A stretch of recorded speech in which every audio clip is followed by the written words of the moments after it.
यह love story Raju नाम के एक लड़के की है जो मुंबई में रहता है और अपनी पढ़ाई को पूरी करने के लिए गांव से मुंबई शिफ्ट हो गया है।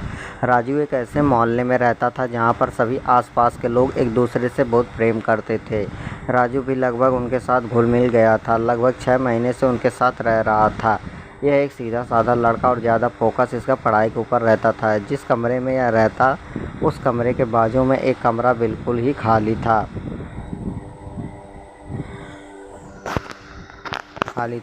फिर क्या हुआ, जो कमरा खाली था उसमें एक महिला आई। उस कमरे में अपनी बेटी के साथ शिफ्ट हो गई। कुछ दिनों तक वह महिला अपने हिसाब से कर रही थी, कमरे से बाहर नहीं निकलती थी और अपनी बेटी के साथ रहती थी। धीरे धीरे उस औरत से जान पहचान हुई। शादी उसकी बेटी से भी जान पहचान हुई।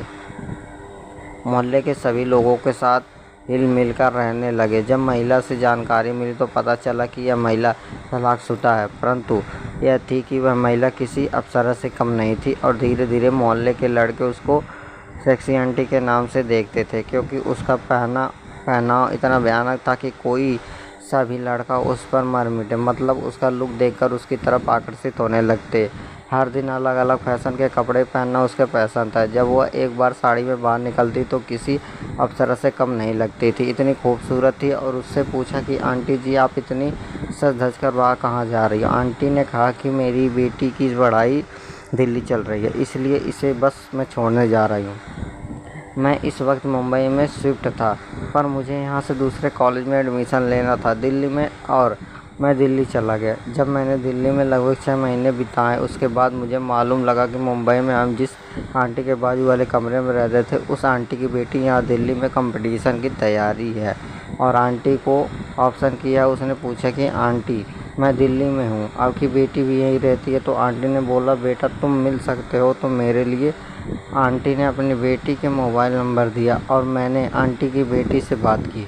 उसने मुझे एक गार्डन में बुलाया और वहाँ पर हमारी जान पहचान हो गई। आंटी की यह बेटी दिल्ली में एक कमरा लेकर अकेली ही रह रही थी।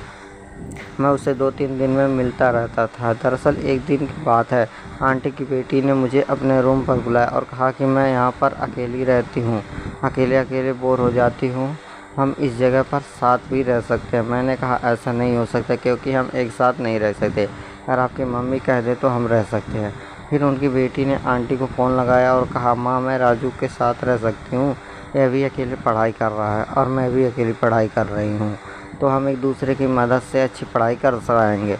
पूजा की माँ कह दी है कि बेटा तुम कर सकते हो, कोई दिक्कत नहीं है। आज की कहानी यहीं तक। अगले पार्ट के लिए चैनल को सब्सक्राइब जरूर करिएगा।